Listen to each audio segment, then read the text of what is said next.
Pierson was born on June 9th, 2008, and he was, by all appearances, a happy, healthy baby boy, over 8 pounds, 21 inches long, full-term baby. And what we didn't realize is that in all the things they did to check him out when he was at the hospital after he was born, one thing that was missed, that was major, was his heart. 1 in 100 babies is born with a congenital heart defect, and even more, a smaller percentage of that, those babies that are born with congenital heart defects are born with what's called critical congenital heart defects. A critical congenital heart defect is a heart defect so severe that if surgical intervention is not something that can be done the first few weeks of life, usually those babies die. Lots of times people don't even know they're sick. They'll just, go get them out of the crib in the morning and they'll be gone. We had no idea that that's what we were facing with Pierson. He grew normally, hit all of his developmental milestones on time, and seemed healthy to us for all practical purposes. He had a few ear infections here and there, nothing out of the ordinary, a set of tubes.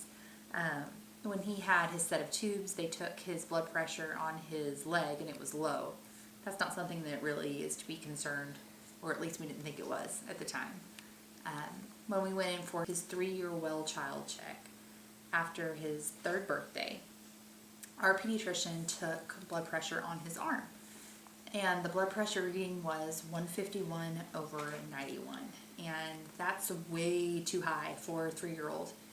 That's enough to make a grown man actually be admitted to the hospital for observation with a blood pressure that high.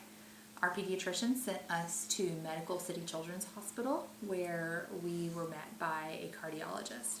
The cardiologist did an EKG, which monitors the electrical functions of the heart, and also ordered an echocardiogram. When the echo tech did the echocardiogram, she focused a lot on the upper part of Pierson's chest. I asked her what that was, and she told me it was the aorta. And then she said, you know what, y'all stay here, I'm going to go get the doctor. And I turned around to my husband and I said, something's wrong. If she spent that long looking at that part of his heart, and now she's going to get the doctor, something's wrong. When the doctor returned, he also had a medical student with him, and I thought that's definitely not a good sign, because medical students do not come to look at healthy 3-year-olds. They come to look at things that are wrong so they can learn from them. The cardiologist and echotech and the med student all looked at his echocardiogram for a little bit longer, and then we were taken back to an exam room where we were given the diagnosis that Pierson did in fact have a critical congenital heart defect, meaning something he was born with, called coarctation of the aorta. Basically what coarctation of the aorta is the main blood supply that runs out of the heart that brings oxygenated blood to your entire body. For some reason, we don't know why, Pierson's aorta never developed beyond the point of the tip of a pin. When a baby is 8 weeks gestation, before most moms even know they're pregnant, the anatomy of the heart is very, very small, but it's fully formed. And something misfired at 8 weeks gestation, and his aorta never fully formed. The only cure for coarctation of the aorta is heart surgery. So before we knew it, Pierson was having heart surgery. They actually took the coarctation along with an aneurysm they found that was caused by his heart defect going on too long. That aneurysm would have burst. We would have lost him very, very soon if we hadn't had surgery, if we hadn't had the diagnosis of the coarctation of the aorta. So they took the aneurysm and the coarctation, split his aorta in half, and put the healthy ends back together, which it's incredible that that can be done. His heart itself was very sick at the time too. He had what was called left ventricular hypertrophy and cardiomyopathy, which means his heart had been working so hard for so long to compensate for the teeny tiny little opening that it had to pump blood through his entire body so he could live,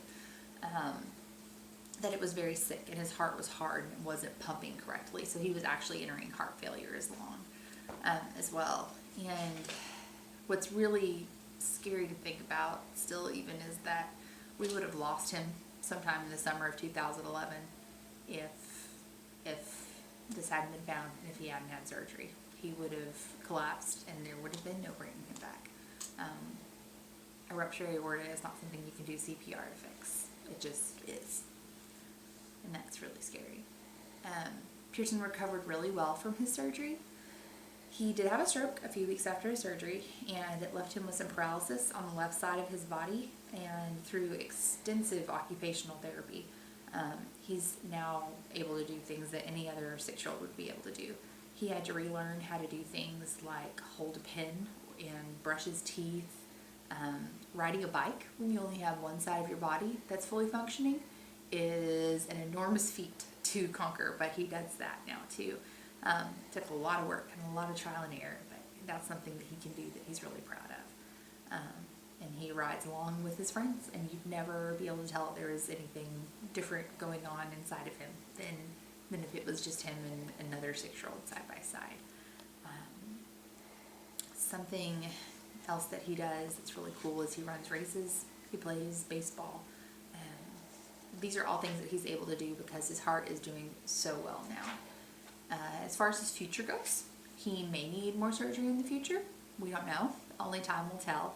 This surgery that he had, the oldest people living with it are only about 40 years old. So it's a fairly new surgery, and they're being able to look at these people who are in their 30s and 40s now and see what the future looks like for Pierson. His cardiologist says that his future is very bright, and that makes us very happy.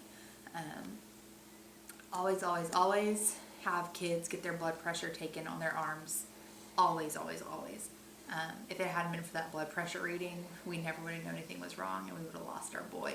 So always, always, always get that checked. Never go to the doctor. Never let a child go to the doctor without getting their blood pressure checked. It is utmost importance and can absolutely save their life.